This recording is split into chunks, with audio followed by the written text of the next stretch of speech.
yang ke yang ke-206. Dan pada saat ini pembicara yang nanti akan memandu acara ini adalah Bapak Palmer Sagala. Dan pada saat ini ada 9 device ya, 9 device yang bergabung di acara Zoom ini. Sambil berjalannya waktu, diharapkan rekan-rekan yang lain akan segera bergabung. Untuk memulai acara kita akan berdoa dan saya memohon Saudara Nurdin Yohanes Jatinegara untuk melayangkan doa buka. Kami persilahkan. Halo, Halo, halo, kedengar suara saya? Kedengaran. Assalamualaikum warahmatullahi wabarakatuh. Bismillahirrahmanirrahim. Alhamdulillahirabbil alamin, arrahmanirrahim. Maliki yaumiddin, iyyaka na'budu wa iyyaka nasta'in. Ihdinas siratal mustaqim. Siratal ladzina an'amta 'alaihim ghairil maghdubi 'alaihim waladdallin. Bapak Surgawi, dalam nama Tuhan Yesus, kami mengucap syukur pada hari ini kami telah bergabung dalam acara pembekalan untuk kami, ya Tuhan. Lindungilah kami, berikan Roh Kudus kepada kami dalam acara ini untuk membimbing kami dari awal, pertengahan hingga akhir. Tuhan, dalamlah firman-Mu yang akan disampaikan kepada kami. Katakanlah di dalam hati kami agar kami selalu ingat dengan firman-Mu. Ya, terima kasih Tuhan. Kami siap untuk mendengarkan sebagian firman-Mu yang akan disampaikan oleh Bapak narasumber. Terima kasih. Dalam nama Yesus. Haleluya. Amin. amin. Amin. Ya Rabbal Alamin. Amin. Walaupun suaranya, penerimaannya di tempat saya kecil, tapi saya masih bisa mendengar doa yang dilayangkan. Berikutnya kita akan mendengarkan lagu pujian yang akan diputarkan oleh host, yaitu berjudul Betapa Eloknya di Rumah Tangga. Kami persilahkan host.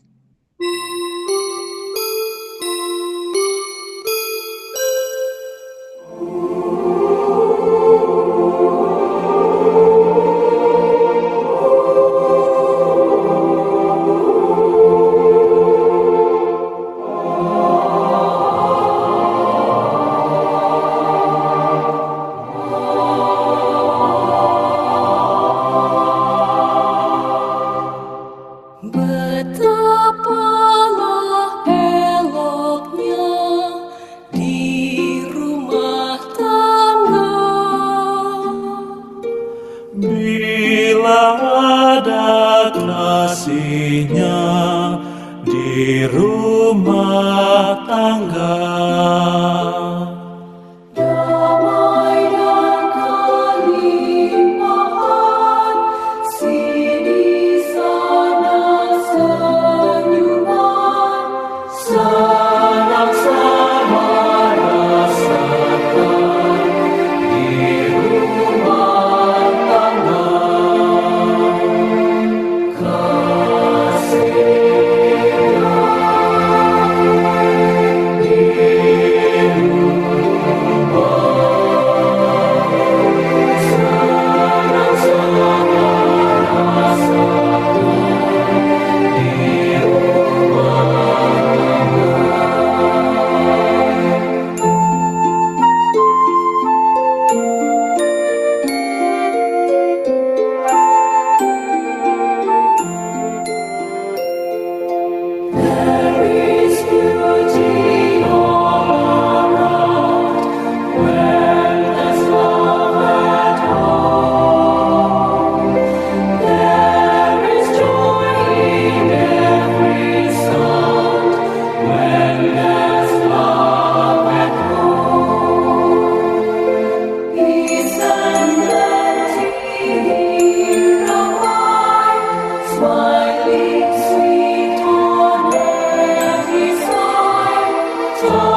Amin.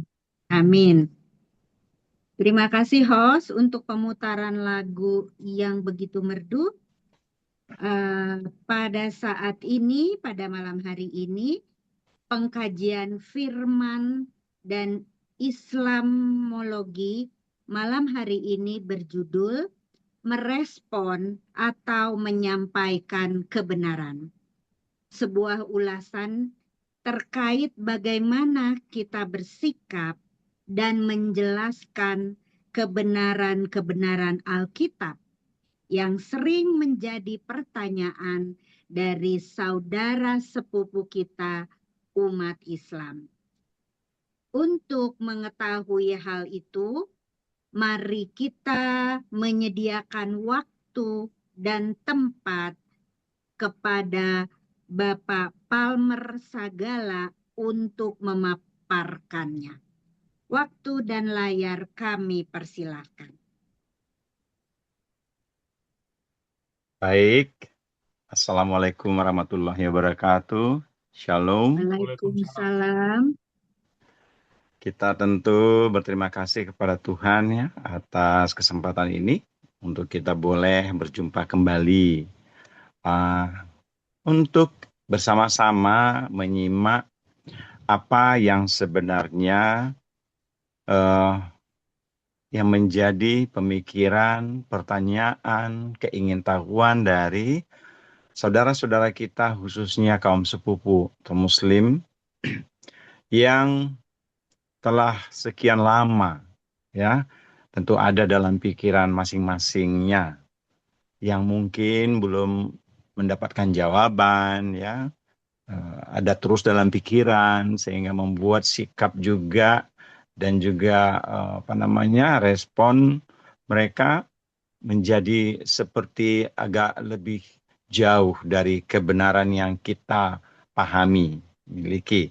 Nah, untuk itu kita ambil waktu ini untuk kita boleh mencoba memahami mereka, mencoba untuk ingin mengetahui apa sih sebenarnya yang ada dalam pikiran mereka. Ada banyak sebenarnya, walaupun secara garis besar mungkin kalau diambil ke atasnya itu ya barangkali cuman masalah katakanlah Yesus, penyalipan gitu kan, Alkitab, Trinitas, iman Kristen, Paulus begitu ya, yang sudah sering juga kita bahas. Sering saya sampaikan 7 poin utama, tetapi ternyata 7 poin utama itu jadi beranak pinak juga menjadi kemana-mana.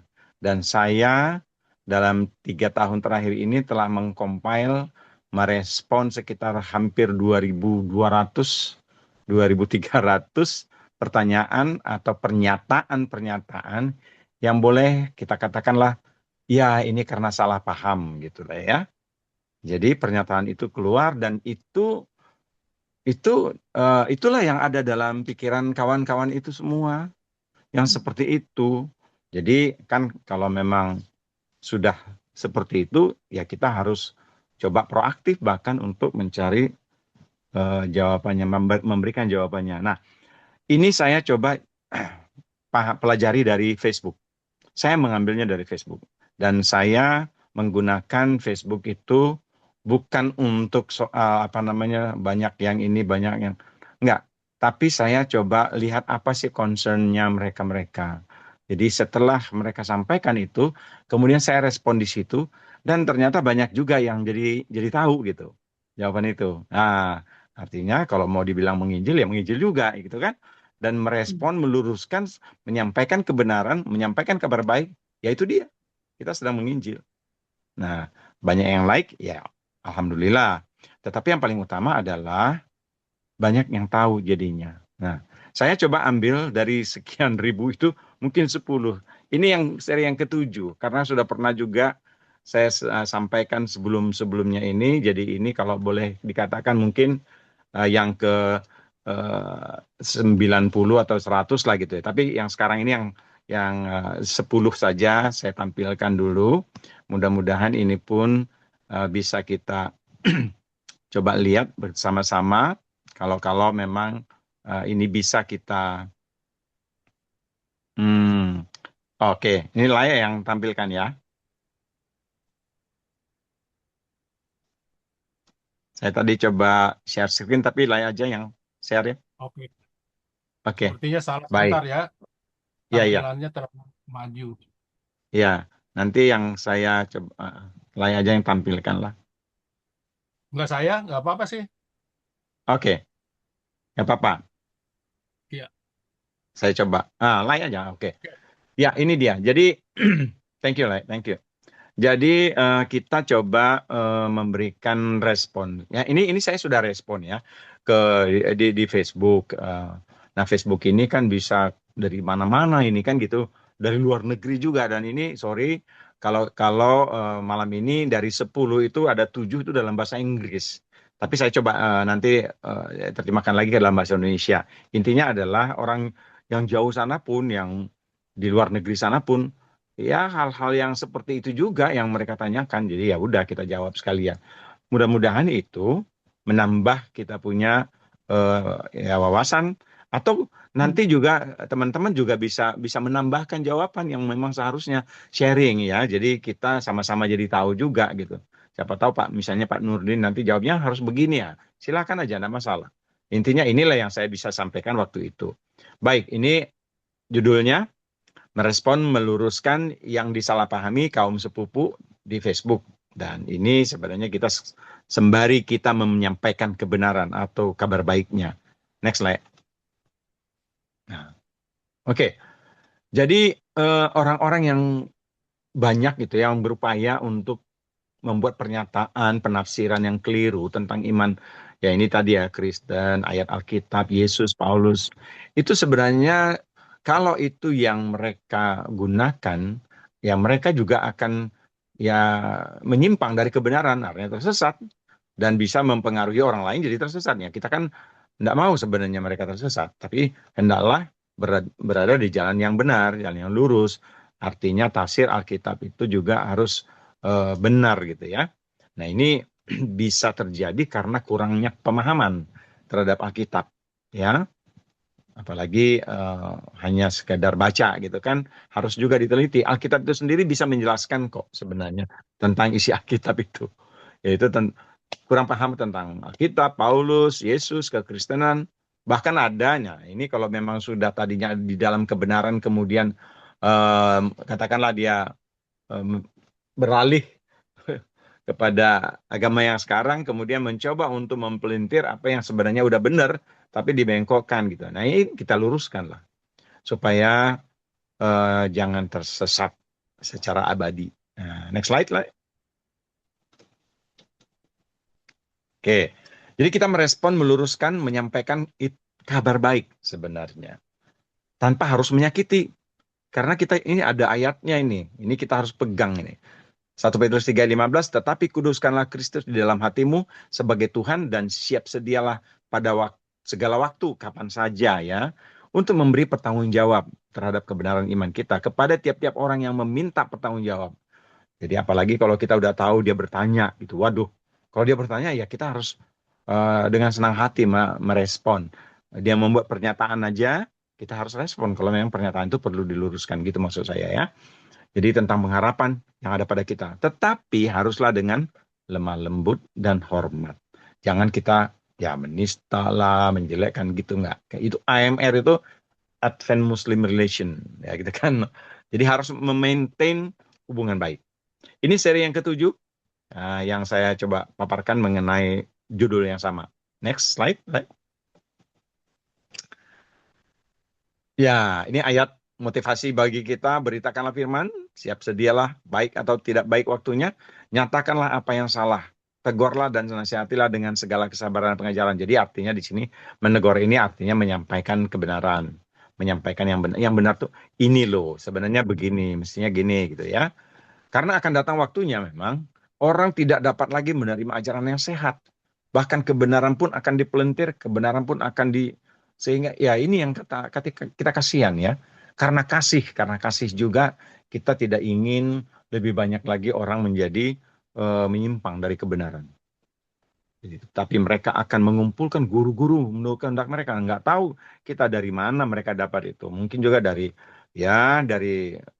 guru-guru mereka, atau dari dengar sana dengar sini, mungkin dari ajaran-ajaran yang setengah tahu, tapi sebenarnya itu yang mereka pegang menjadi akhirnya jadi salah kaprah juga gitu ya, untuk memuaskan keinginan atau telinga mereka.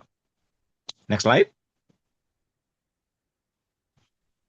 Oke, sekarang mari kita luruskan apa yang dibengkokkan atau salah pahami, kita sampaikan kebenaran dan kabar baik itu. Gitu. Next slide. Kita mulai dari ini. Apa saja? Ada 10 malam ini saya coba sampaikan. Sorry, tadi saya bilang ada yang dalam bahasa Inggris, tapi nanti saya coba sampaikan bahasa Indonesianya. Nah, pertama adalah iblis telah menyesatkan Oten. Nah, ini istilah Oten ini disebutkan mengenai Kristen ya, tapi begitulah. Tapi nggak apa-apa, saya baca apa adanya dari yang mereka sampaikan. Iblis telah menyesatkan Oten agar ke neraka dengan meyakini Yudas disalib. Nah, inilah yang mereka pahami gitu ya. Karena dosa itu ditanggung masing-masing, bukan ditebus. Dan lain sebagainya, ini ada 10, saya nggak baca ini. Satu persatu nanti ada di judulnya juga. Ada judul ini di masing-masing slide ya. Jadi ini hanya garis besar atau judul-judul yang kita akan tampilkan. Supaya nanti kita bisa fokus melihat ke masing-masingnya. Next slide. Oke, yang pertama. Pernyataan sepupu. Nah, pernyataan yang pertama ini. Iblis telah menyesatkan Oten. Ya, ini kan pernyataannya gitu ya. Agar ke neraka gitu. Dengan meyakini Yudas disalib. Istilah kalau bahasa Minang bilo-kabilo ya. Sejak kapan kita meyakini Yudas disalib? Tapi itulah yang mereka ketahui. Mungkin karena dengar-dengar barangkali ya. Dari ya mungkin ulamanya, dari siapalah Yudas disalib katanya kan. Nah, terus ya karena dosa itu ditanggung masing-masing, bukan ditebus. Nah, jadi ini ada 2 hal di sini. Pertama, keyakinan mereka bahwa Yudas disalib. Nah, itu. Kemudian kedua, bahwa sebenarnya dosa itu nggak ditebus, harus tanggung masing-masing. Nah, ini keyakinan yang mereka adopsi sekian lama. Saya yakin kita memang sudah biasa mendengar ini ya.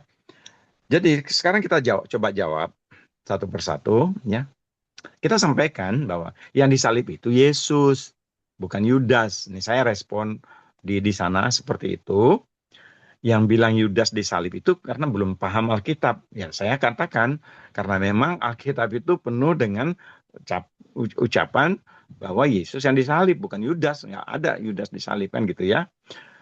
Kalau dibaca pastinya akan dapat bahwa Yesus lah yang disalib. Nah, Yesus sendiri bilang, bahkan Yesus sendiri yang udah bilang gitu, ya, di Injil Matius 26 ayat 2, kamu tahu bahwa 2 hari lagi akan dirayakan Paskah. Maka anak manusia, Yesus sedang merujuk kepada dirinya sebagai manusia, anak manusia, akan diserahkan dan disalibkan. Nah, jadi kita juga bisa yakinkan kepada mereka dari sisi ayatnya gitu ya. Matius 27 ayat 22 kata Pilatus. Nah, Pilatus ini kita tahu ya wali kota lah, katakanlah di situ waktu itu ya. Berkata kepada mereka, kepada imam-imam tua-tua Yahudi ya, jika begitu, apakah yang harus kuperbuat dengan Yesus yang disebut Kristus? Mereka semua berseru. Jadi para imam, orang-orang Yahudi mengatakan, mereka berseru, ia harus disalibkan. Nah, Matius 27 ayat 3 katanya, tetapi kejahatan apakah yang telah dilakukannya? Namun mereka makin keras berteriak, ia harus disalibkan. Jadi dari ayat-ayat ini pun kita bisa tunjukkan kepada mereka betapa mayoritas ya hampir semua orang waktu itu mengatakan Yesus itu disalibkan. Nah, jadi Yesus yang disalib, bukan Yudas gitu ya. Nah, ia harus disalibkan. Matius 27 ayat 26, lalu ia membebaskan Barabas. Bahkan mungkin dari aturan waktu itu kalau ada yang mau disiksa bisa ada yang satu yang dibebaskan, penjahat juga. Nah, Barabas penjahat yang dibebaskan, malah Yesus yang diserahkan untuk disalibkan. Sah berarti tercatat di Alkitab di banyak ayat Yesus yang disalib, bukan Yudas. Ini satu. Next slide. Slide berikutnya, Le. Nah, yang berikutnya ini masih mengenai itu ya, lanjutannya Matius 16 ayat 27 katanya. Kalau Anda baca Matius 16 ayat 27. Di situ tidak dinyatakan siapa yang disalib sebenarnya. Tapi mereka melihat, ya yang menulis itu posting ini melihat bahwa tetap mereka berkekeh bersikeras Yesus yang disalib. Mengatakan Yesus tidak menebus dosa. Otomatis yang disalib itu bukan Yesus melainkan Yudas. Nah, kita lihat di sini sangat sangat riskan buat mereka mengambil kesimpulan otomatis yang disalib bukan Yesus melainkan Yudas. Nggak ada di sana. Kalau dibaca ayat itu nanti tidak ada dinyatakan bahwa Yudas yang disalib. Hanya mengenai penebusan. Ya. Nah sekarang kita jawab. Yudas tidak disalib. Itu pastinya. Nah ini tentang masalah penebusan. Yudas tidak disalib. Alkitab tidak mengatakan Yudas disalib. Pastinya demikian. Ya. Dan Yesus itu bahwa dia yang disalib itu untuk menebus. Kan ini masalah Matius 16:27. Yesus itu untuk menebus orang berdosa. Bukan menebus dosa ya, menebus orang berdosa. Karena dari upah dosa adalah maut, neraka. Maka karena kasih karunia Allah, Abraham, Allah Ishak, Allah Yakub kepada manusia, ya. Kalau kita baca Yohanes 3:16-17, maka Allah Bapa ya mengutus anaknya Yesus untuk menjadi tebusan, jadi korban. Itu ayat ini. Nah, jadi tujuan dari penyaliban itu adalah penebusan memang. Penebusan. Jadi yang disalib itu Yesus. Nah, jadi bukan Barnabas. Siapa yang nanti dilihat lagi ayatnya ya. Maka sejak Adam, Nuh, Abraham, sistem kurban sebagai penebus, penghapus dosa manusia. Jadi kita mau sampaikan kepada saudara itu, saudara sepupu lah ya. Kenapa ada sistem penebusan dosa, pengampunan dosa, penghapusan dosa? Karena Allah Maha Kasih kepada orang berdosa. Dimulai sejak Adam, Hawa, Nuh, Abraham. Sehingga sistem kurban itu sudah dibuat menjadi ketetapan oleh Allah. Harus ada kurban yang mati untuk menebus, menghapus dosa. Ini sering saya sampaikan ya untuk memulai pemahaman mengenai penebusan, mengenai menebus, mengenai Yesus menebus. Nah, saya kalau menyampaikan kepada individu-individu di mana saja, kapan saja waktu itu, saya sampaikan mengenai hal Yesus itu disalib itu untuk menebus ya, penebusan. Dan itu kita bisa lihat juga apa yang Allah minta Abraham untuk lakukan. Bahkan Abraham yang diuji imannya ya, mengorbankan anaknya, kemudian diganti Allah dengan memberikan domba kurban yang agung, azim, untuk menebus anaknya. Jadi kata menebus ini ya sebenarnya sudah juga ada di sana di ayatnya mereka. Ya katakanlah surah 37 ayat 107 ya yang sering kita dengarkan juga ya, Ucok juga sampaikan ini. Ini adalah domba agung untuk menebus anak Abraham atau Ibrahim. Nah, Yesus itu dari Allah juga diturunkan, dinuzulkan untuk menjadi kurban, menebus manusia berdosa. Ya bukan dosanya itu, manusianya. Untuk agar mereka bisa selamat. Jadi dia adalah anak domba Allah. Ya, Rasul Yohanes sampaikan itu. Yohanes 1:9. Dia rela menjadi korban disalib mati. Dialah jaminan keselamatan manusia berdosa. Dialah yang menanggung dosa dunia ini. Itu Yohanes Pembaptis mengatakan itu. Nah, Yohanes 14 ayat 6 jelas kita sudah tahu itu.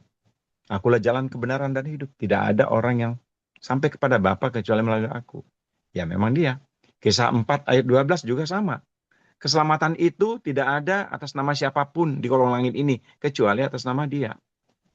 Siapa? Yesus. Bukan yang lain. Dan bukan oleh karena usaha manusia. Gitu. Jadi kita bisa dijelaskan dalam respon pernyataan atau pernyataan sepupu itu, kita bisa bahkan menyampaikan lebih detail lagi. Nah, saya sengaja sampaikan ini malam ini karena memang inilah yang saya sampaikan supaya orang juga banyak yang tahu, ya. Mungkin yang tadinya nggak tahu, syukur ya. Jadi ini tantangan yang buat saya adalah kesempatan. Tantangan ini yang pernyataan itu kan tantangan, jadi challenge untuk kita. Tapi ini justru justru menjadi kesempatan buat saya untuk bisa menyampaikan kebenaran itu, kabar baik ini gitu. Nah, kalau kita suruh dia, kalau baca Alkitab, minta tuntunan Roh Tuhan biar ngerti. Nah, ada kalimat ini supaya ada sedikit inilah tidak terlalu tegang gitu ya. Next slide. Ya, sekarang yang berikutnya. Ini memang dalam bahasa Inggris saya sampaikan begini, ya. Kalau Anda sudah ditebus, diselamatkan, ini artinya ya. Kenapa di Alkitab dikatakan ya, jika ya Anda tetap bertahan gitu kan, akan diselamatkan sehingga akhir. Artinya gini, si penanya ini punya keyakinan kalau udah diselamatkan berarti selamatkan kekal lah, ngapain juga ada kata-kata kalau bertahan gitu ya, akan diselamatkan, akan selamat sampai akhir. Artinya dia berpikir bahwa sekali selamat tetap selamat selamanya gitu kan. Nah, sebenarnya tidak demikian juga. Karena keselamatan itu harus direspon dengan perbuatan gitu ya. Nah, ini dalam bahasa Inggris, those who accept Jesus as his savior, redeemer, saved. Jadi mereka yang sudah menerima Yesus sebagai juru selamatnya diselamatkan. Namun, gitu kan, harus juga mengasihi Yesus dan menunjukkan kasih itu dengan perbuatan gitu. Itu respon. Karena ketika Yohanes 14 ayat 6 bicara mengenai akulah jalan kebenaran, maka Yohanes 14 ayat 15 dikatakan, kalau engkau mengasihi aku, kata Yesus, turutilah perintah-perintahku. Jadi gitu. Jadi kita diselamatkan itu bukan selamat selamanya akan selamat. Apapun yang kita lakukan. Bukan demikian. Kita harus merespon itu dengan perbuatan. Jadi kita harus sampaikan juga kepada saudara sepupu kita. Kita juga harus merespon itu dengan mengasihinya. Mengasihi Yesus. Karena Yesus sudah menyelamatkan kita. Dengan bagaimana? Dengan melakukan perbuatan kasih. Menuruti perintah-perintah Allah. Perintahnya apa? Mengasihi Allah dan mengasihi sama manusia. Begitu. Itu baru satu paket keselamatan. Just like you are given free ticket misalnya ya. Jadi ini saya gambarkan. Seperti Anda misalnya dikasihlah tiket gratis ya. Tiket mau kemana nih? Ke Medan kah? Kemana gitu kan? Atau ke kota Paris. Tiket gratis. Nah kan Anda juga harus check in. Harus boarding. Harus ke airport. Kalau enggak, tiket itu mah nggak ada gunanya gitu. Itu maksud saya di sini ya, supaya dia paham. Jadi harus ada respon kita terhadap keselamatan yang diberikan oleh Allah. Dan sebagai manusia, ya kita sebagai manusia kita juga punya kelemahan. Bisa saja kita besok melanggar lagi, ya mungkin baik sengaja atau tidak pun sengaja. Makanya doa kita kan, ampuni kami atas kesalahan kami, mau sengaja atau tidak sengaja. Tetapi ada gitu loh. Jadi setiap manusia, walaupun dia sudah dibaptis, sudah menerima Yesus, ada juga mungkin kesempatan berbuat dosa. Tetapi, nah ini yang kita perlu syukuri, di sini saya sampaikan juga kepada si yang posting itu ya, sebagai jawaban saya. Tetapi 1 Yohanes 1:9 dikatakan, bila engkau mengakui dosamu dan dengan setia memohon ampun, maka kamu akan diampuni. Nah gitu. Jadi tidak lagi seperti zaman dulu, kalau saya berdosa, potong korban gitu.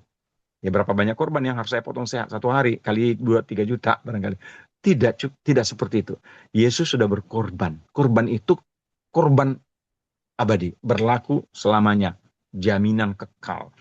Untuk kita kemudian tinggal mengaku dosa kita, memohon ampun. Itu cukup. Nah itu maksud saya dalam memberikan jawaban ini. Jadi supaya kita juga jangan lupa, kita juga bisa menyampaikan 1 Yohanes 1:9 ini bahwa kita juga cukup dengan mengaku dosa dan memohon ampun. Therefore, makanya di dalam Wahyu 14 ayat 12 di sini. Inilah ya orang-orang kudus, yaitu mereka yang memelihara perintah Allah dan beriman kepada Yesus. Satu paket. Untuk kita boleh dinyatakan kudus, untuk kita selamat, kita harus menerima Yesus sebagai juru selamat kita dan menuruti perintah-perintahnya. That's it. Bukan lantas sekali kita selamatkan, terus kekal selamanya kita selamat. Nah, ini merespon pernyataan Muslim yang tadi ya. Next slide. Next slide. Ya, yang berikut ya. Nah, statement kawan itu ya, Paul menuduh Kristus telah dikutuk. Jadi mengatakan, Paul menyebutkan ya mungkin dalam ayat, terkutuklah orang yang disalibkan begitu ya. Nah, istilah terkutuk di situ memang sangat hina lah ya kan. Sangat hina lah. Memang dilambangkan ya, terkutuklah. Memang jadi kutuk. Nah, bahkan jangan hanya terkutuk begitu. Kematian, mati. Yesus mati. Jadi, dalam jawaban yang saya sampaikan ini, ya, karena sebelumnya, dia menyalahkan Paulus dan banyak saudara-saudara kita ini, sepupu ini, tidak menyukai Paulus, membenci Paulus. Bahkan Paulus katanya mengutuk Yesus. Ya. Padahal ya, dalam penjelasan sebelumnya, saya sampaikan bahwa penderitaan yang dialami oleh Yesus itu melebihi kutuk itu, bahkan mati. Dan itu dia rasakan, dia tanggung oleh karena demi menyelamatkan kita. Menjadi kutuk, memang. Tapi bukan salah Paulus mengatakan itu. Dia hanya mau menjelaskan sebegitu menderitanya Yesus. Nah, saya menjelaskan mengenai si Paulus itu sendiri. Ya, kalau kita baca tulisan-tulisan Paulus, kita akan mengenal Paulus. Nah, ini saudara sepupu kita perlu ambil waktu untuk membaca siapa ini Paulus. Dia adalah juru kabar, messengers, rasul yang dipilih oleh Yesus. Yesus yang milih. Yesus yang waktu di mana? Waktu di sorga ya. Tapi kan dalam perjalanan ke Damaskus kan Paulus kan ditegur oleh Yesus sendiri. Dan akhirnya dia bertobat dari Saulus menjadi Paulus. Kemudian dia juga diberikan buta 3 hari 3 malam. Kemudian akhirnya dia bertobat. Jadilah dia rasul yang memproklaim, mengabarkan Yesus sebagai juru selamat. Dia sangat meninggikan itu. Menyatakan Yesus itu menjadi kurban, itu justru bukan merendahkan, itu meninggikan.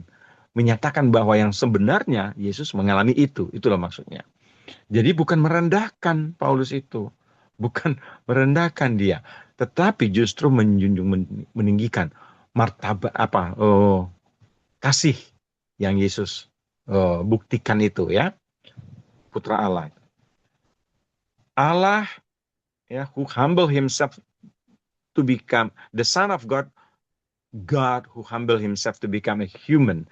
Jadi yang terjadi di sini adalah sebagai anak Allah, dia juga merendahkan diri sebagai manusia, bahkan rela mati. Itulah Yesus. Dalam Filipi 2 ayat 1-11 kita bisa baca itu. Clear sekali bagaimana Yesus yang sebenarnya setara dengan Allah, rela meninggalkan ya kesetaraan itu, bahkan menjadi hamba, bahkan rela menjadi mati. Tetapi pada ayat-ayat berikutnya 10-11 kita lihat betapa Allah meninggikan Yesus. Jadi Paulus hanya menyampaikan fakta yang sebenarnya, tidak ya mempersalahkan, bahkan menuduh, bahkan merendahkan Yesus. Justru menyampaikan kebenaran. Next slide. Ya. Di sini dikatakan, when I tell you Jesus Christ is dead, I mean Jesus Christ is no more. Rest in peace, Jesus Christ. Nah ini. Jadi sorry bahwa ini dalam bahasa Inggris sekali lagi. Karena ini orang dari luar sana memang. Ada yang dari Afrika, dari Eropa, dari mana-mana. Mereka juga memiliki Facebook. Ya. Facebook Christian Prince dalam bahasa Inggris. Oke, saya juga respon juga bahasa Inggris gitu ya. Coba memberi masukan kepada mereka untuk menyampaikan kebenaran tentang apa yang sedang di pikirannya mereka itu. Saya sampaikan, ini ada kok di surat di Quran ini, di ayat ini ya, sudah Anda bisa baca itu, bahwa dia itu, saya itu mati dan bangkit gitu loh. Nah, ini kan satu cycle hidup, siklus kehidupan Yesus pada waktu itu, ya kan? Siklus kehidupannya, lahir, wafat, bangkit. Bukan lahir, naik ke sorga, turun, wafat, bangkit. Kan bukan begitu kata-katanya. Tapi lahir, wafat, bangkit. Nah ini, ayat-ayat ini mengatakan itu. Sehingga saya yakin ya bahwa Yesus yang bangkit itu ya bangkit gitu.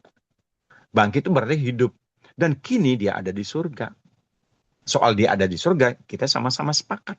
Tetapi ya secara Alkitab firman Tuhan, Injil, kitab-kitab Injil, itu sudah memastikan bahwa Yesus itu mengalami apa? Lahir, wafat, kemudian bangkit, naik ke surga. Ya. Dan Yesus sendiri menyebutkan bagaimana apa yang dia alamin itu, ya, bahkan berkali-kali. Bahkan berkali-kali. Di Injil Matius, Markus, juga disebutkan, Lukas.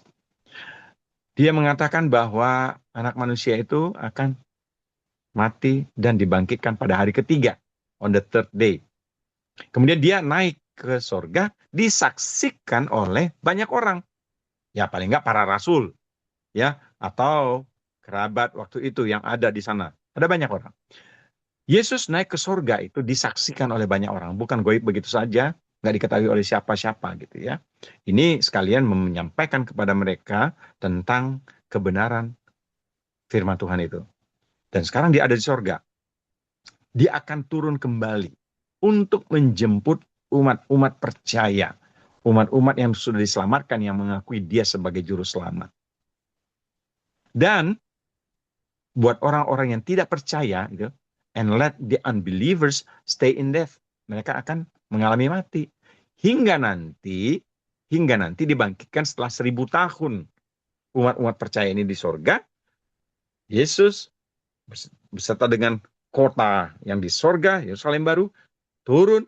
Kemudian mereka yang masih, ya tadinya masih mati, orang jahat lah yang nggak percaya, mereka akan bangkit kemudian akan dibakar di api neraka. Nah ini ada kelanjutannya tentu saja ya, tetapi paling tidak untuk meyakinkan si yang memposting itu menunjukkan dengan ayat-ayatnya penjelasan ini bahwa Yesus itu ya mengalami mati sebelum dia naik ke surga. Nah itu. Next slide. Naik.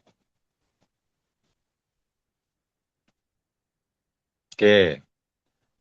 Di sini dikatakan Allah mengatakan beberapa kali bahwa dia adalah Bapa.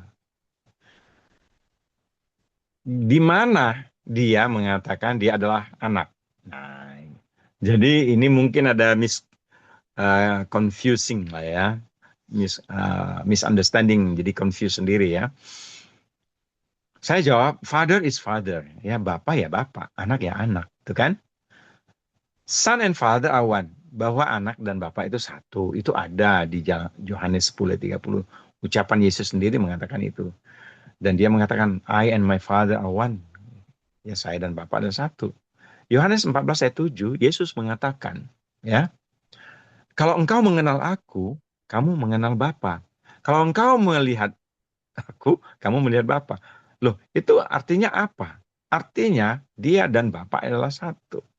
Kehadirannya adalah kehadiran Bapa di dunia ini, representing Bapa di dunia ini. Immanuel itu hanya Allah beserta kita. Berarti kehadirannya adalah kehadiran Sang Ilahi depan kita. Allah sendiri mengatakan itu. Ya. Inilah anakku yang kasihi. Kepadanya Allah aku berkenan. Dengarlah olehmu akan dia. Artinya apa? Gak usah jauh-jauh mikirin yang gak kelihatan. Lihat yang terlihat ini Yesus waktu itu ya. Orang yang melihat Yesus. Seperti dia. Seperti itulah sebenarnya Bapa itu. Dalam apa? Dalam kerohanian, kehidupan mengasihi, ya. Karena memang tujuannya Yesus adalah untuk menyatakan kasih, penyelamatan, kan itu. Yohanes 1 ayat 1 sampai 3 ayat 14 ini, dia adalah firman Allah. Firman Allah bersama-sama dengan Allah, sudah ada bersama dengan Allah. Sejak kapan? Sejak kekekalan. Sejak Allah itu ada. Dia pencipta langit dan bumi. Ya, ayat 3 itu. Semua diciptakan olehnya. Oleh siapa? Oleh firman, sang firman. Firman Allah itu pencipta. Kemudian ayat 14 dikatakan, sang firman itu menjadi daging, menjadi manusia. Loh kok bisa? Ya bisa. Allah kan maha kuasa. Jangankan itu, firmannya, jadilah gunung, jadilah ini, jadilah matahari, bisa. Masa jadi manusia nggak bisa? Gitu ya.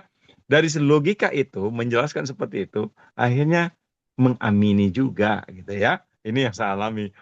Jadi ya yang bisa sih, ya udah kalau gitu. Kalau bisa jadi manusia, berarti bisa lapar dong, bisa tidur, bisa sakit, bisa mati.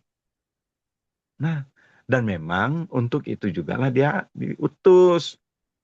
Kan sering, wah dia adalah utusan Allah. Ya memang utusan.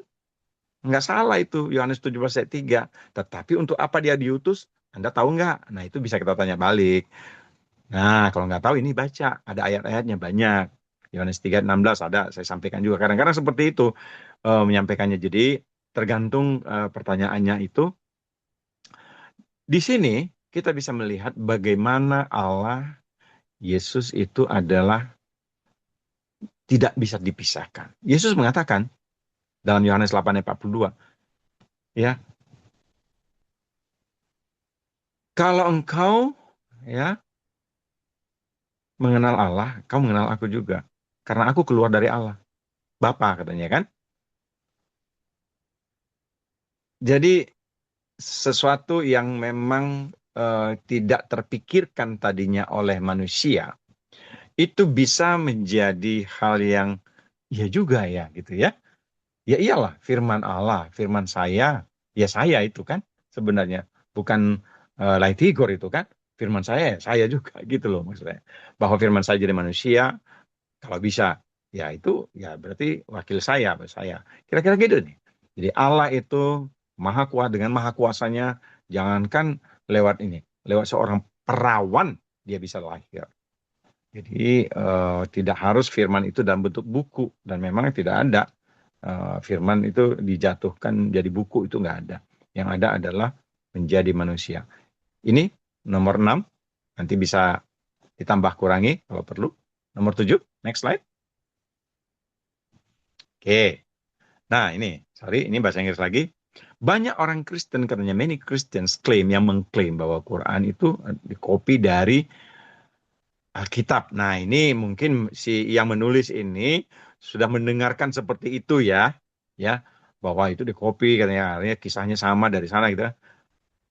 Tapi dia bilang, tapi sebenarnya Quran itu menyempurnakan, membetulkan Alkitab. Nah ini keyakinannya, bahwa sebenarnya Quran itu membetulkan, membenarkan, mengkoreksi katanya.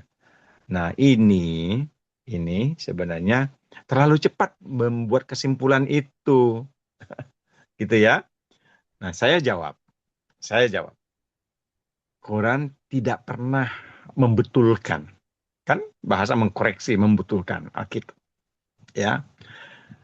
Tetapi yang terjadi adalah mengkonfirmasi kebenaran Alkitab. Itu banyak ayatnya. Ya. Menyatakan benar bahwa Taurat, Zabur, Injil itu benar. Ada kan? Kita sudah sering baca atau dibacakan juga. Nah, ini berbeda. Membetulkan dengan menyatakan benar itu kan beda, gitu kan? Atau menyempurnakan dengan menyatakan benar. Kalau mengakui kebenaran, ya itu berarti sudah benar gitu. Ya, apalagi harus ditaati, harus diikuti. Misalnya dalam Al-Maidah 5 ayat 68 itu kan, tidak dipandang beragama bila mana tidak mentaati, gitu kan? Berarti memang harus ditaati. Tinggal ditaati saja.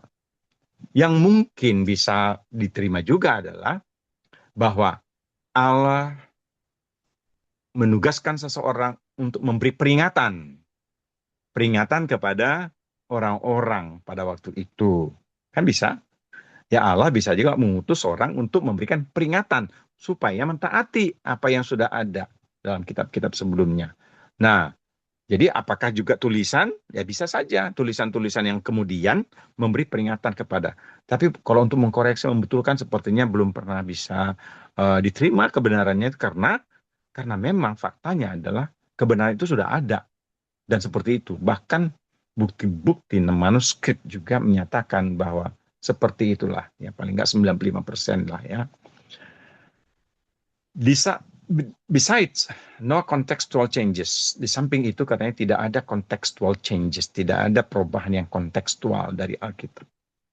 Ya, tetapi masih tetap ada sampai sekarang. Nah, perlu juga Alkitab itu dibaca jangan hanya tekstual, tapi kontekstual cerita itu. Kalau diambil Yesaya 29 ayat 12, katakanlah seperti yang sering saya dengarkan, ya. Yesaya 29 ayat 12 itu mengatakan bahwa itu adalah nabi. Nih. Maka sebenarnya harus dibaca itu secara konteks.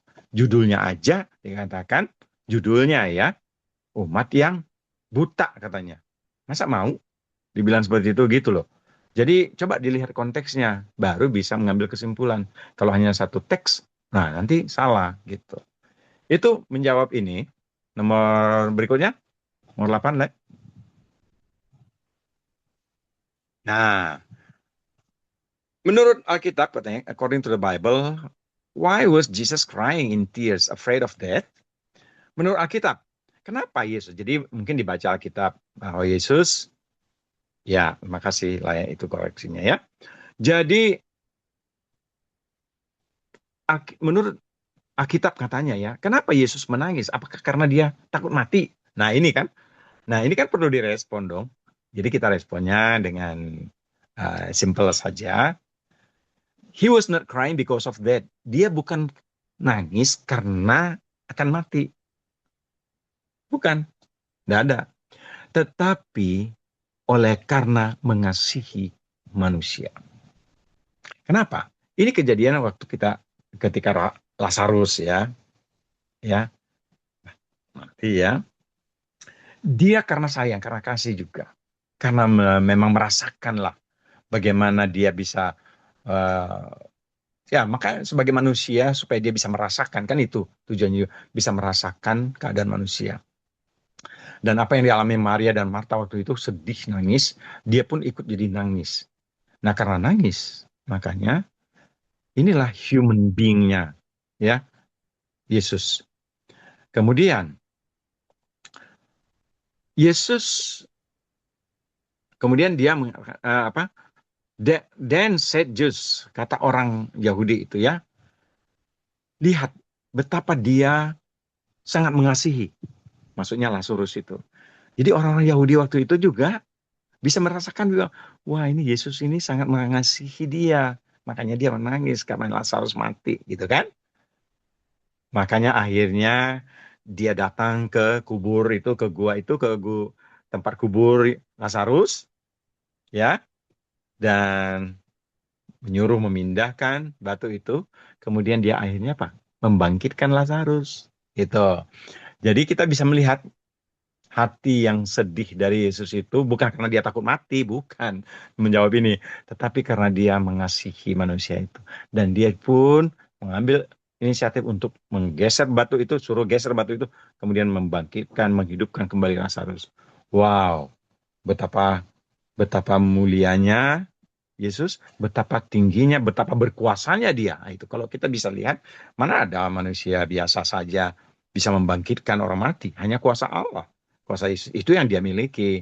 Ya, dia punya authority untuk itu. Ya, kuasa untuk itu. Dia lakukan itu.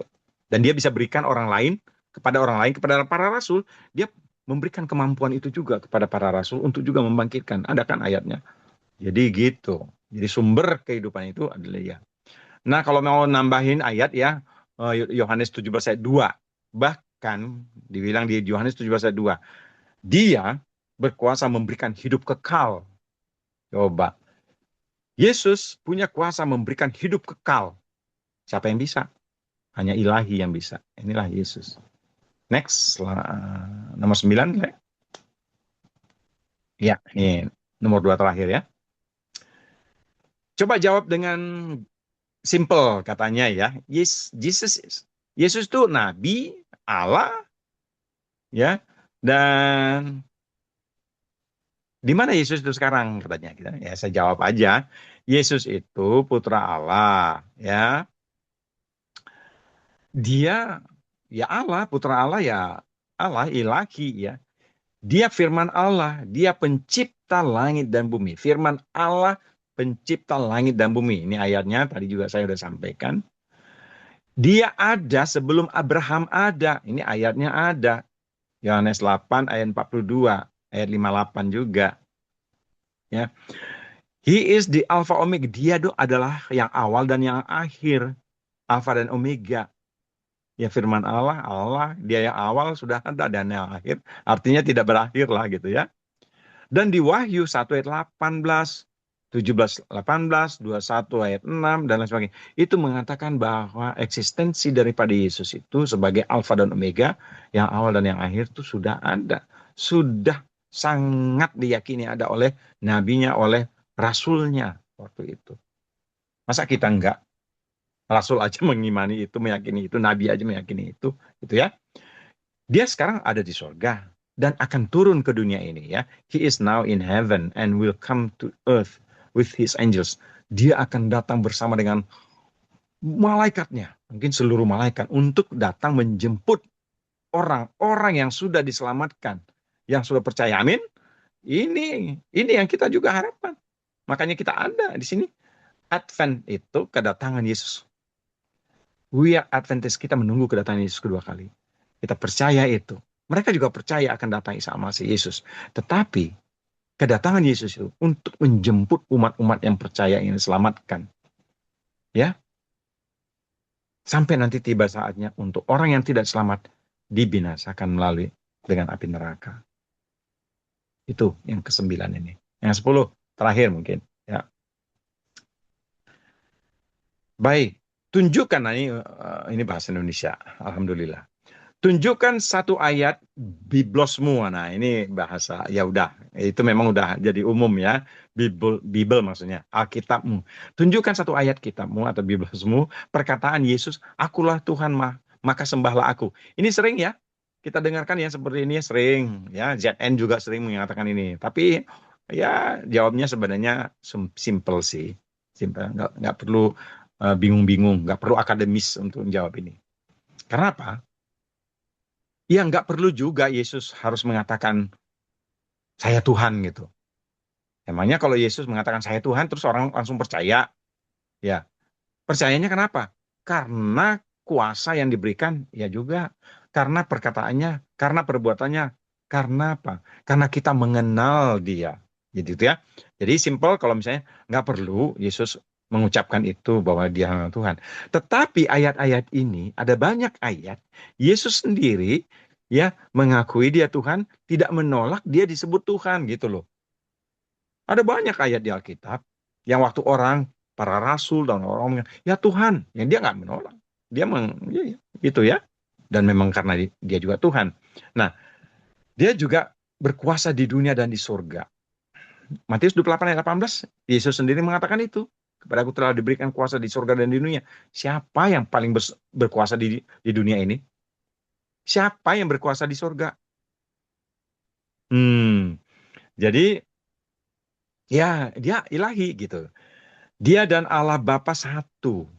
Yohanes 10:30. Ya susah lah kalau misalnya ada manusia biasa dengan Allah itu satu gitu kan. Tapi dia yang ilahi satu. Dia Rob guru ya. Dan Tuhan, Yesus sendiri mengakui bahwa dia juga adalah Rob, ada Tuhan. Dia keluar dari Allah, Yohanes 8 ayat 42, tadi ayatnya sudah ada. Sebelum Abraham ada, dia sudah ada. Ini Yesus sendiri yang bilang begitu. Dia adalah Immanuel, Allah menyertai kita. Itu artinya, Matius 1 ayat 23. Dia Alfa dan Omega, dia yang awal dan yang akhir. Jadi, Wahyu 1 ayat 8, ini tadi ayatnya juga sudah ada. Nah, cuma gini saya sampaikan, kalau nggak baca biblosnya itu ya, kalau nggak baca biblos itu tadi atau Alkitab itu yang nggak tahu itu. Jadi karena ditanyakan tunjukkan satu ayat, nah ini banyak ayat, lebih banyak lagi dari ini yang saya nggak tunjukkan, yang orang lain pun, para rasul pun mengatakan, ya Tuhan, kepada Yesus. Masa saya enggak gitu loh. Siapalah saya ini gitu ya. Siapalah kita ini gitu ya. Jadi kita menjawab ini ya sesederhana sebisa mungkin untuk tidak membuat mereka menjadi merasa ternista, tetapi membuat jadi paham, itu aja. Bahkan penasaran, ya, membuat curiosity, membuat mereka jadi penasaran. Itu tujuan saya dalam memberikan respon sehingga mereka bisa mengenal kebenaran itu, mengenal kabar baik, mengenal Yesus, ya tanpa kita harus menyakiti, ya, dan ya udah, mudah-mudahan terjawab. Itu mungkin yang saya bisa sampaikan pada malam hari ini. Kiranya ini boleh menambah kita punya ini pengetahuan juga lah ya, gitu ya. Saya bawakan dalam nama Yesus. Amin. Amin, amin. Terima kasih Bapak Palmer Sagala untuk bukan firman ya, untuk hal yang disampaikan mengenai bagaimana merespon atau menyampaikan kebenaran bagi saudara sepupu kita yang tadi kita lihat bahwa beberapa ayat mereka membengkokkan ya karena ketidakmengertian mereka. Baiklah, nanti kita akan ada sesi tanya jawab, tetapi sebelum kepada sesi itu kita akan mendengarkan lagu pujian yang akan diputarkan oleh host berjudul Salib di Bukit Golgota.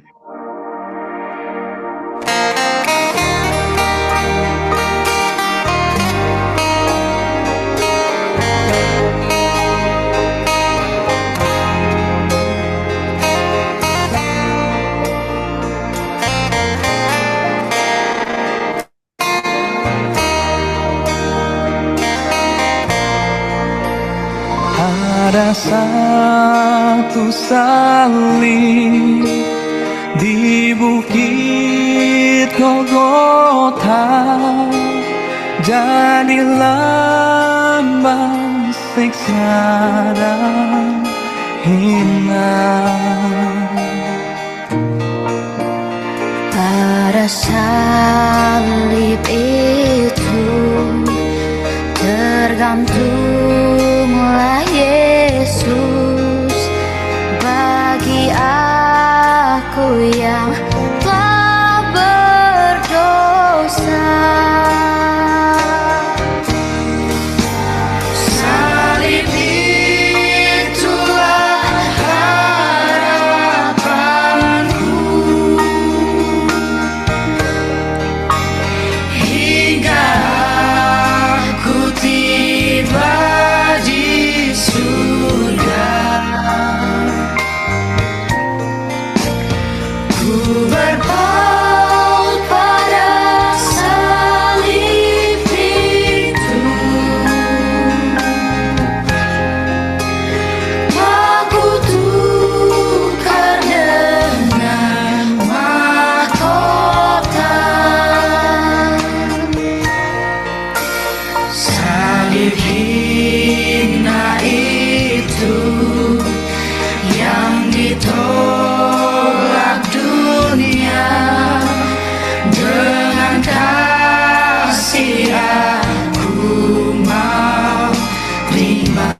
Yesus itu yang bersimpah darah, menyaksikan ajaib kasih-Nya.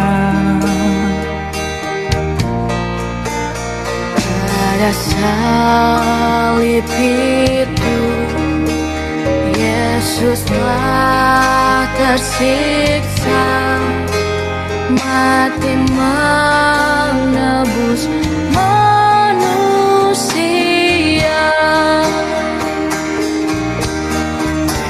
Salib itulah harapanku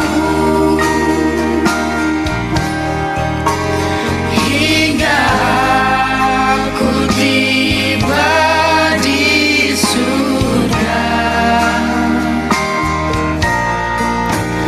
Ku berpaut pada salib itu, aku tukar dengan mahkota.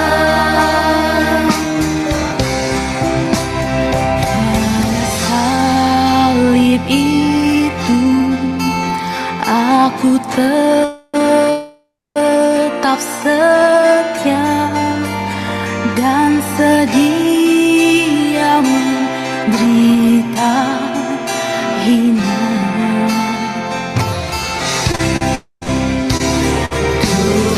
Tuhan memanggil aku masuk surga dan terima kemuliaannya.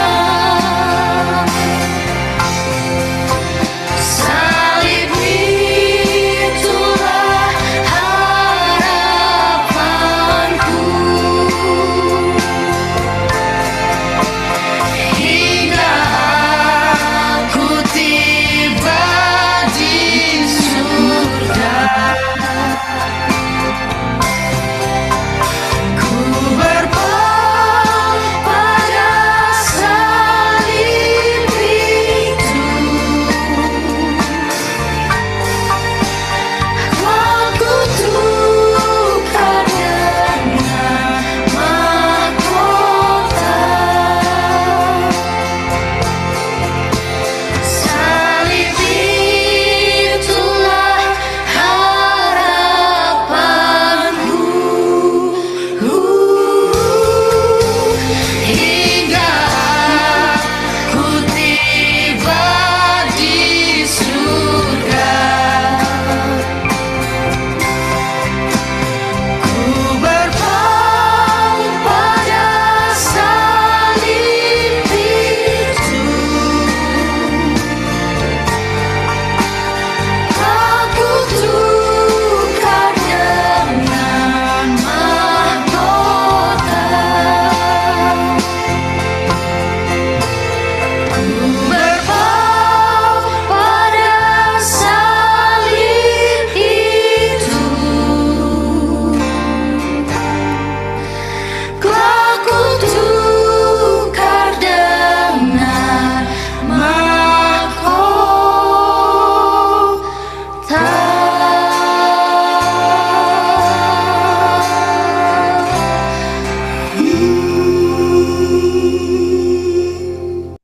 Amin. Amin. Amin. Amin. Baiklah, waktu yang tersisa ada sekitar 26 menit ya, sampai jam 9 kita akan mengadakan tanya jawab. Atau apabila ada tambahan, saya lihat di chat ada tambahan dari saudara Tigor ya, ini ada tambahan. Apakah Tigor mau menyampaikan tambahan itu? Persilakan. Nggak usah. Oh, tidak? Saya mungkin Tidak usah bertanya ya. aja yang nomor 7. Ya, silakan. Jadi biar sambil mengisi lah ya. tanya jawab. Yang 7 itu kan Al-Quran mengkoreksi Alkitab. Apakah ada dalam Al-Quran ayatnya? Karena dari ayat yang ada di Quran, umumnya membenarkan, menguatkan. Jadi tidak ada dikatakan mengkoreksi. Itu ayatnya cukup Iya, ya. Dan bukan iya, menyempurnakan. Sebagai iya. peringatan, membenarkan Alkitab, bukan menyempurnakan atau mengkoreksi. Iya. Mungkin Arman bisa uraikan. Baik, terima kasih Laitigor. Jadi betul sekali ya, Laitigor sudah sampaikan ya. Tidak ada ayat yang mengatakan menyempurnakan itu. Jadi yang ada mereka sering gunakan adalah Al-Baqarah 2 ayat 75, 78, 79. Saya hafal itu kebetulan, itu yang sudah beberapa kali juga saya sampaikan. Dan kalau itu dibaca, maka akan bisa dilihat sebenarnya itu bukan merubah teks Alkitab yang kita miliki ini. Tetapi ada orang-orang waktu itu, di zaman Nabi lah barangkali ya bertanya, coba untuk membuat tulisan lah gitu ya. Kalau katakanlah sekarang tuh skripsi kah atau buat salinan kitab untuk mereka untuk mereka jual-jual gitu ya. Yang saya lihat, saya juga lihat bagaimana ini penafsiran dari Kemenak, dari Jalalain tentang ayat-ayat itu ada sekelompok orang-orang yang katakanlah udah murtad, udah maksud saya mungkin tadinya dia ulama dari Yahudi gitu ya atau Kristen, mereka murtad, kemudian mereka itu dikatakan tafsirnya pendeta-pendeta yang coba untuk membuat sendiri tulisan kita, membuat untuk menafsirkan sendiri, kemudian menjual itu. Kalau 3 ayat ini Anda baca, Al-Baqarah 2 ayat 75, 78, 79, dapat itu. Tetapi itu kan tulisan mereka sendiri. Alkitab sudah tersebar kemana-mana gitu ya.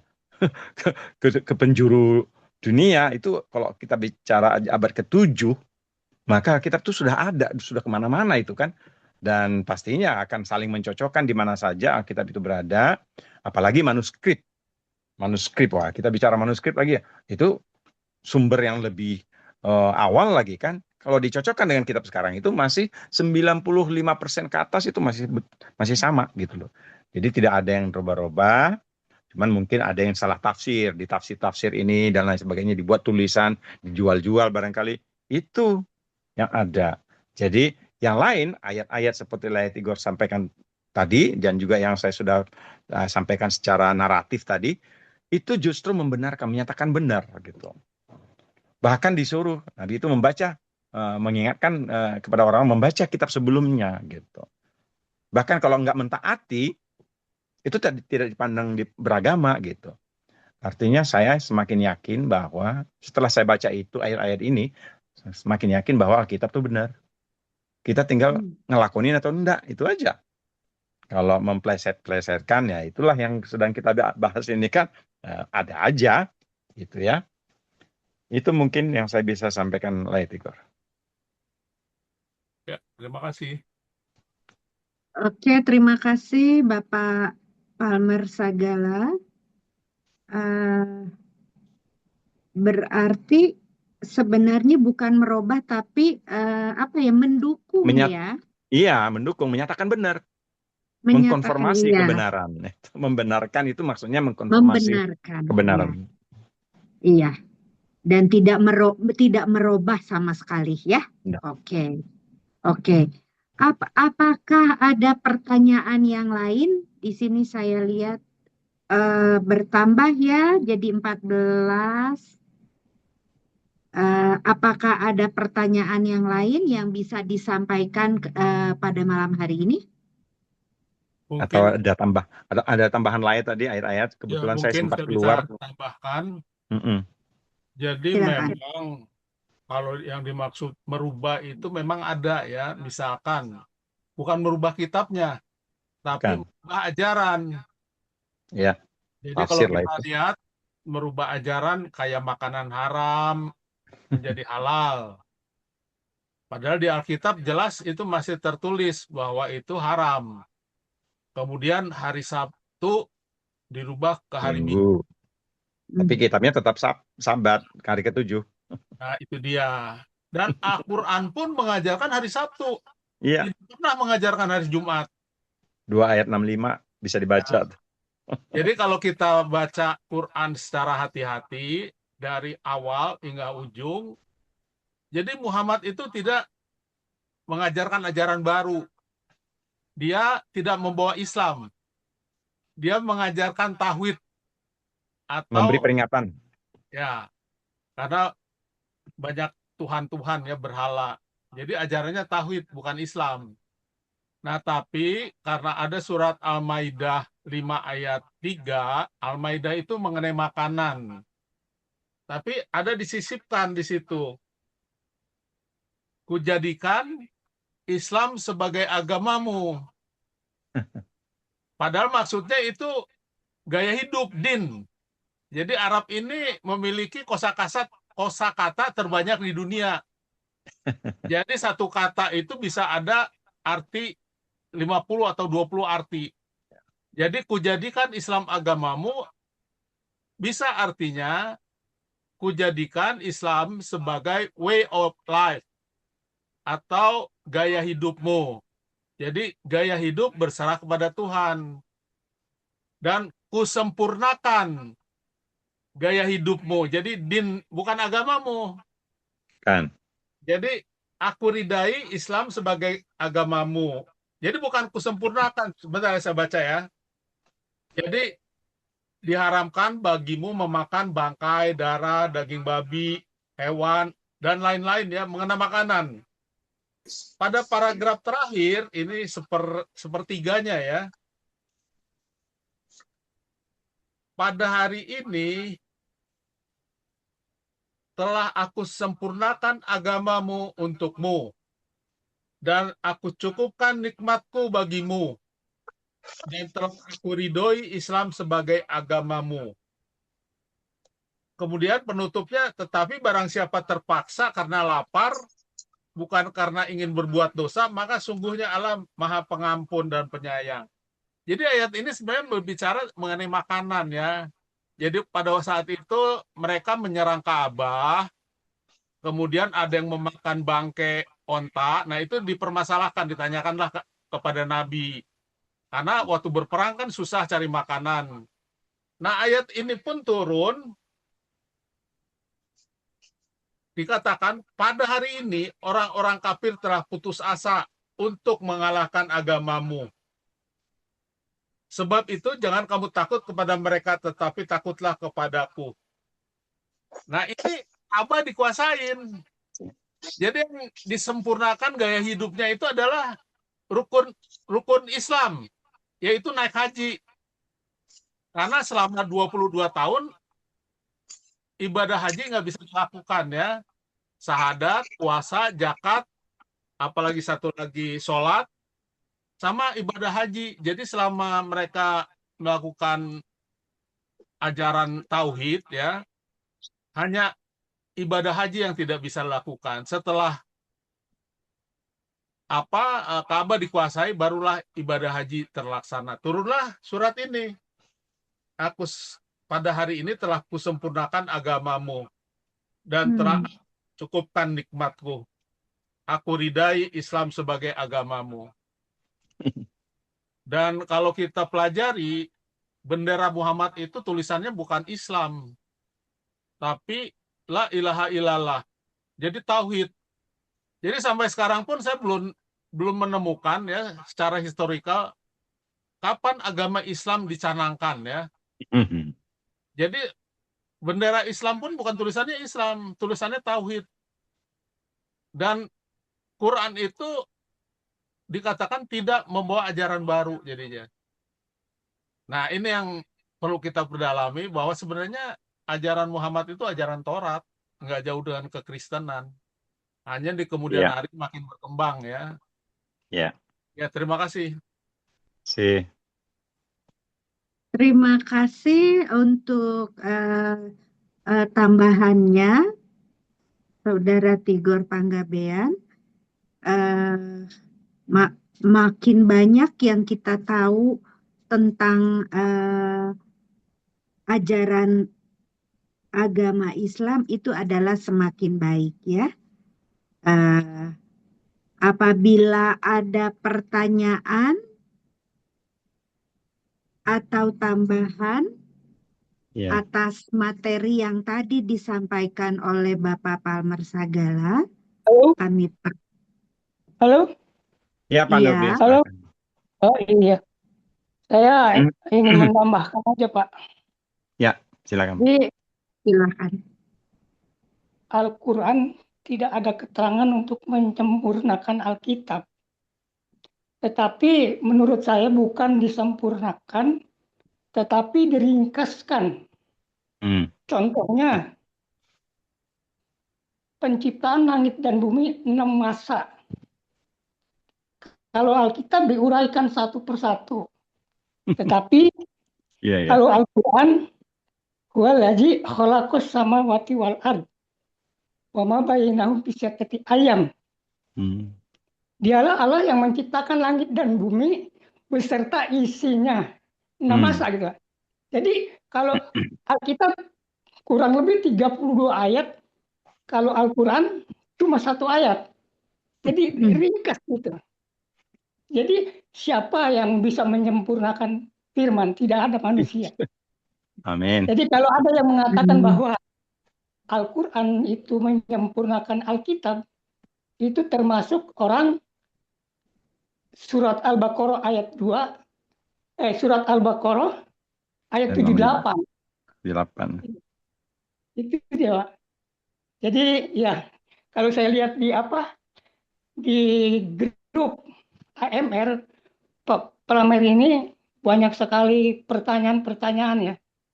Memang pertanyaan-pertanyaan itu dari zaman kuda ngegigit besi ada. Cuma kalau Al-Quran bilang fa'in tanajatum pisai paruddu ilallah wa rasulih. Apabila kamu berselisih pendapat, maka kembalikan kepada Allah dan Rasulnya atau kepada firman. Ya. Kalau orang itu mau diajak kepada firman, berarti orang itu mencari kebenaran. Tetapi kalau tidak mau mencari pembenaran, itulah zaman sekarang. Terima kasih. Tuhan Yesus memberkati. Amin. Terima kasih, Pak Nurdin. Amin. Amin. Terima Betul. kasih Pak Nurdin untuk Yo, sama-sama. kenapa? Silakan, Pak. Sama-sama Ibu. Oh, Ya, terima kasih Pak Nurdin Yo, untuk yo, tambahannya sama-sama. ya. Oke. Apakah ada lagi yang lain? Sebentar, saya lihat di chat. Di chat tidak ada lagi pertanyaan. Ada tambahan-tambahan ayat dari Saudara Tigor. Bisa kita baca di chat di chat ini. Apakah ada tambahan atau pertanyaan yang lain sehubungan dengan cara merespon atau menyampaikan kebenaran materi yang tadi dibawakan oleh Bapak Palmer Sagala?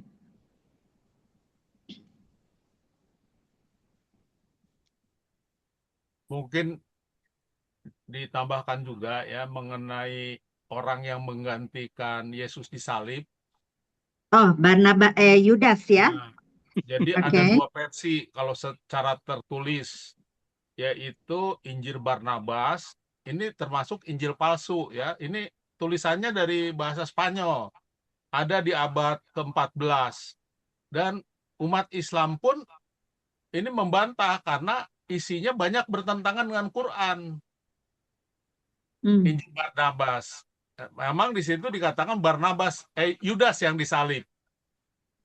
Dan ada lagi Injil Basilides. Di situ Simon Kirena. Itu di abad ke-2 Masehi.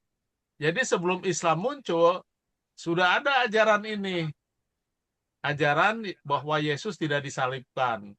Sedangkan tafsir dari ulama Islam adalah Yohanes Kekasih. Itu tafsir ya. Nggak ada. Karena dibilang orang terkasih yang menggantikan. Tapi itu nggak ada di dalam Quran. Jadi tafsir aja. Jadi ini bisa kita pakai juga untuk menyanggah ajaran-ajaran yang bahwa mengatakan Yesus tidak mati di salib ya. Dan Islam Ahmadiyah itu percaya Yesus disalib, tapi dia tidak mati, jadi mati suri gitu. Jadi di Islam pun ada juga Islam Ahmadiyah. Iya, terima kasih. Ya, makasih Tigor. Saya tambahkan sedikit. Lem. Silakan. Iya, Jadi silakan Pak Ahmad. seperti Tigor sampaikan tadi itu, memang sebagian besar lah ya orang teman-teman saudara-saudara sepupu kita ini mengambil sumber dari Injil Barnabas sayangnya. Kenapa nggak ngambil dari Injil kanonik Matius, Markus, Lukas yang lebih dinyatakan benar, apalagi 4 Injil tapi ngomongnya yang sama gitu ya.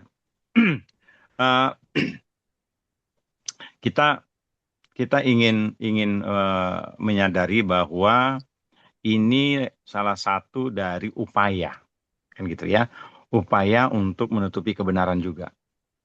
Nah, saya langsung bisa mengatakan ini pembenaran ya, mengambil dari sana untuk pembenaran. Statement yang sudah ada dari dulu-dulu, kemudian dicari-cari gimana saya dapatkan sumber biar bisa ini benar gitu. Itu namanya pembenaran. Maka Injil Barnabas digunakan itu pembenaran. Karena datangnya juga itu abad ke-15. Injil Barnabas. Masa Injil Barnabas bisa dipercaya? Injil abad ke-15 bisa dipercaya untuk meniadakan, untuk meneglect, untuk mendeny Injil di zaman Yesus, di zaman para rasul gitu loh maksud saya. Nah, jadi ini memang sangat memprihatinkan kalau memang itu jadikan dasar. Nah, ada satu lagi orang yang beranggapan bahwa yang disalib itu, yang dilepaskan itu Yesus justru dilepaskan, ada itu. Justru dia dilepaskan katanya kan, namanya Yesus. Tahu nggak siapa? Yesus memang dilepaskan, tapi Yesus Barabas gitu loh. Karena Barabas itu juga namanya ada Yesus juga. Yesus Barabas. Bisa dilihat di Matius 27 ayat 16. Matius 27 ayat 17. Itu sedang berkata, menyatakan, menunjukkan Yesus Barabas. Jadi yang dibebaskan itu kan si Barabas.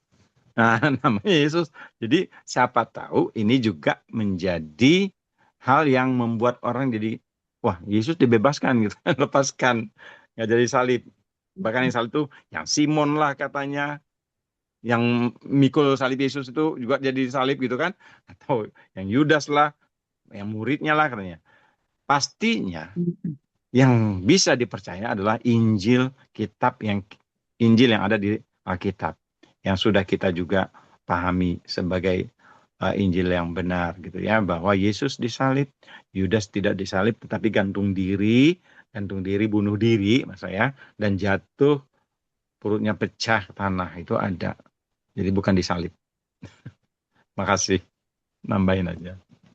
Oke, terima kasih Bapak Palmer Sagala untuk tambahan ya. Jadi lebih menjelaskan siapa sebenarnya yang disalib itu. Ya. Jadi kalau ada pertanyaan yang salah, biasanya bukan salah. Salah itu timbul karena ketidaktahuan ya. Nah, kalau kita sudah kasih tahu semuanya, mereka saudara sepupu kita itu akan oh ternyata seperti ini, ternyata seperti ini. Jadi seperti itu ya. Oke, apakah ada pertanyaan lain sebelum kita akhiri acara kita malam hari ini? Atau ada tambahan lain?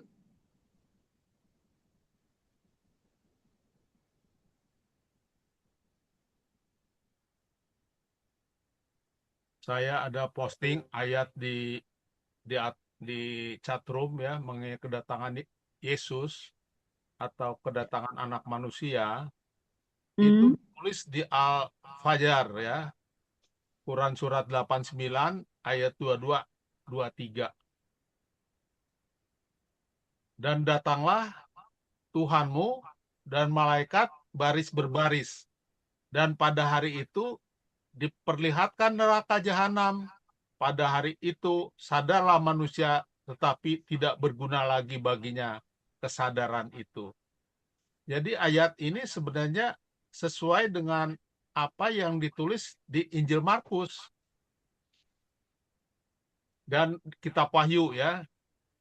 Jadi di Al-Baqarah juga, yang Al-Baqarah 210 ya, itu mirip kedatangan Yesus. Dikatakan tidak ada yang mereka tunggu-tunggu kecuali datangnya Allah bersama malaikat dalam naungan awan.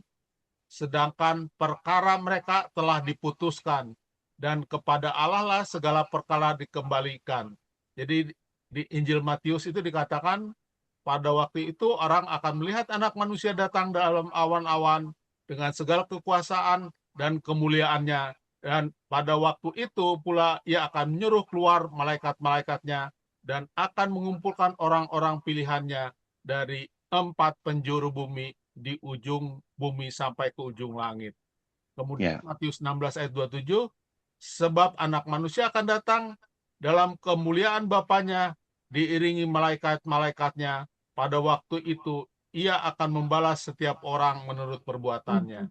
Jadi gambaran ini tuh ada di dalam surat Al-Baqarah sama Al-Fatihah tadi ya. Mirip.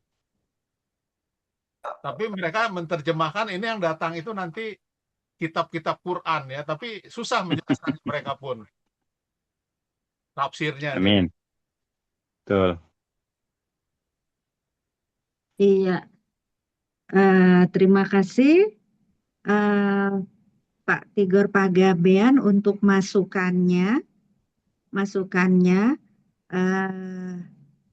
Jadi didukung oleh ada ayat juga di dalam Quran dan kemudian ada lagi di dalam Alkitab. Jadi saling mendukung antara Alkitab, ayat Alkitab dan ayat Quran ya. Oke. Nah, pertanyaannya coba ya. Kenapa susah sekali orang Islam percaya Alkitab? Tapi mereka suka mengutip Alkitab. Jadi kalau ada ayat yang sesuai dengan keinginannya, itulah diambil. Tapi mereka tidak mau membaca penuh ayat-ayat itu. Iya. Biasanya kalau yang membaca penuh, mereka jadi kayak Bapak Sumarna, Daniel Sutami, jadi masuk Kristen. Iya. Iya, betul sekali. Jadi memang itu faktanya demikian ya. Karena memang kalau hanya membaca saja, apalagi nggak membaca, hanya berdasarkan apa kata ulama, atau kata orang lain, atau kata polemikus, langsung sudah mengimani. Saya dari 2000-an itu setelah saya baca-baca juga postingan mereka itu adalah postingan ambil dari kata-kata para polemikus juga. Iya, dari ZN, dari siapa saja. Itu diambil dibuat jadi postingan mereka. Wah, ini udah polemikus itu udah katakanlah sudah banyak nggak benarnya. Banyak nggak benarnya karena memang faktanya nggak benar memang gitu. Terus ini yang diposting, ya saya ambil gunakan ini sebagai kesempatan. Jadi ini tantangan, tapi kesempatan untuk meluruskan. Itulah makanya tujuannya kita juga. Saya pikir kita juga sudah harus lebih aktif lagi itu untuk mengambil kesempatan untuk bisa menyampaikan kabar baik, keselamatan mengenai kebenaran. Jadi kenapa mereka sering menyelewengkan lah gitu kan? Karena memang apalagi gitu yang mau digunakan gitu ya. Saya coba DT misalnya, DT. Kalau dia memang sudah di seberang sana, dia pelajarilah, dia dalamilah ilmunya dia di situ. Tapi enggak, yang diambil ada dari Alkitab. Tetapi dari Alkitab tuh banyak yang diselewengkan. Nah, ini cara untuk supaya semakin mengukuhkan ya penyeberangannya gitu. Sekalian juga mempengaruhi orang lain. Nah, kita tahu itu, jadi kita juga perlu proaktif juga untuk mencari mana lagi nih yang memang udah Hmm. diselewengkan ini, supaya kita jawab lah, kita respon gitu. Jadi memang ini salah satu cara mereka untuk bisa ya mempengaruhi orang supaya. Nah, tetapi itulah, ini untungnya kita masih bisa punya hasrat, punya niat, passion untuk meluruskan itu. Karena akan semakin banyak kita melihat dan banyak melihat ada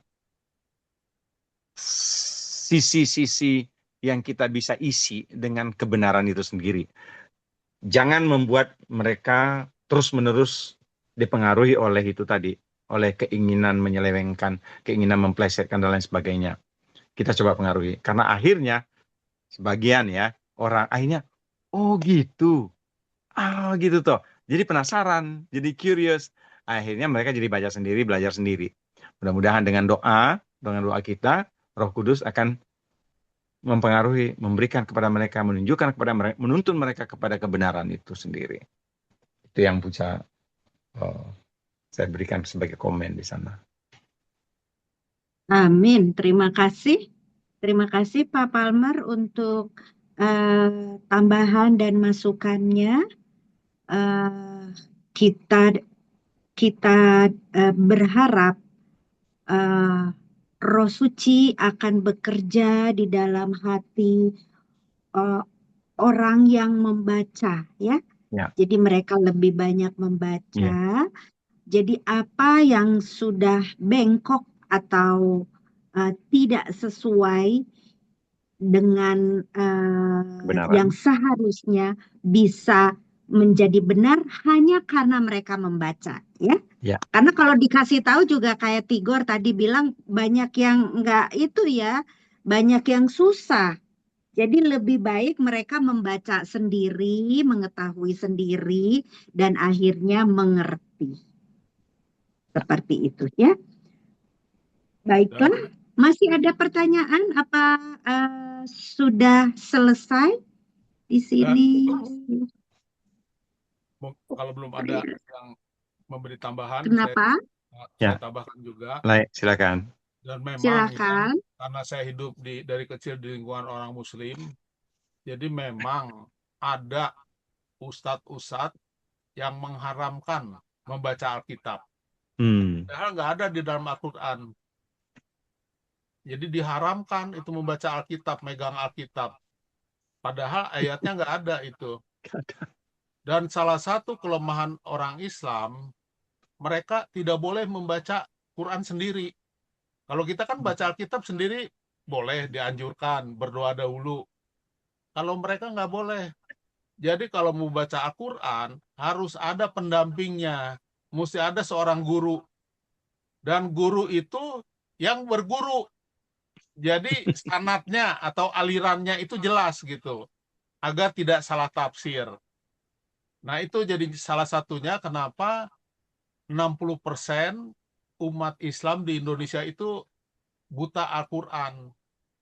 Bisa baca tapi tidak ngerti, bahkan tidak pernah membaca. Jadi Itu. mereka patut dikasihani ya. Jadi hampir mirip sebenarnya Kristen pun ya mayoritas tuh nggak pernah baca Alkitab juga. Nah kita yang Advent, kita suka pelajaran sekolah Sabat, jadi kita banyak membaca Alkitab, tapi kepintaran kita jangan jadi kita sombong. Jadi kita harus tetap rendah hati, kita melayani, tetap rendah hati lah saat berbicara dengan umat Muslim. Dan kita sangat memahami karena kita memahami Alkitab. Jadi saat kita mempelajari Quran, kita juga harus paham Alkitab. Jadi kalau kita nggak paham, agak berat. Kalau dapat pertanyaan langsung, nanti kita tanyakan kepada Pak Pendeta atau. Jadi kita pun harus banyak belajar Alkitab juga. Betul. Terima kasih. Iya, betul itu ya. Oke, terima kasih Tigor atas masukannya. Dan apabila sudah tidak ada lagi tambahan atau pertanyaan, kita akan mengakhiri Zoom pada malam hari ini. Dan kami atas nama tim persaudaraan umat Allah mengucapkan banyak terima kasih atas partisipasi rekan semua. Biarlah apa yang telah kita bahas bersama dapat menambah pengetahuan kita dan menjadi kemuliaan Allah semata. Kita Amin. tutup acara ini dengan doa penutup yang akan dibawakan oleh Bapak Tigor Panggabean. Kami persilakan. Baik, kita berdoa bersama. Ya Allah, Bapa kami yang bersemayam di kerajaan surga, kami mengucapkan syukur, terima kasih pada malam hari ini kami sudah dapat belajar bersama mengenai Islamologi, mengenai Quran dan firman Tuhan. Biarlah apa yang kami dengar, apa yang kami bicarakan itu menjadi kemuliaan bagi nama Tuhan. Amin. Biarlah pengetahuan yang kita miliki ini bisa kita pakai untuk penginjilan pribadi kepada saudara-saudara kita, sehingga mereka lebih mengenal Alkitab dengan baik. Biarlah kehendak Tuhan saja yang terjadi. Di atas nama Yesus kami berdoa. Amin. Amin. Amin. Amin. Kasih. Terima kasih kehadirannya teman-teman. Kiranya Tuhan memberkati kita semua dan sampai jumpa di acara berikutnya. Ya. Selamat malam. Malam. Selamat malam. Thank you, Ellen. Thank you, Letigor. Thank you Yo, semua. Kasih. Selamat gue. malam. Thank you, Bro Kus. Kus Jono. Selamat malam, Ibu Rita. Selamat malam, Bu Rita. Makasih hadir. Yang hadir 15, tapi puji Tuhan ya. Iya, iya. Kita selesai acara ini dengan baik. Kayak Mudah-mudahan KPA lah. 2 minggu lagi lebih ramai lagi. Oke. Oke, Oke, Coklat. selamat malam. Baik, Thank you selamat semua. malam semuanya. Selamat beristirahat. Pak, ini buka pun. Buka. Kenapa dibuka? Oke, saya tutup ya. Berhaja buka pun.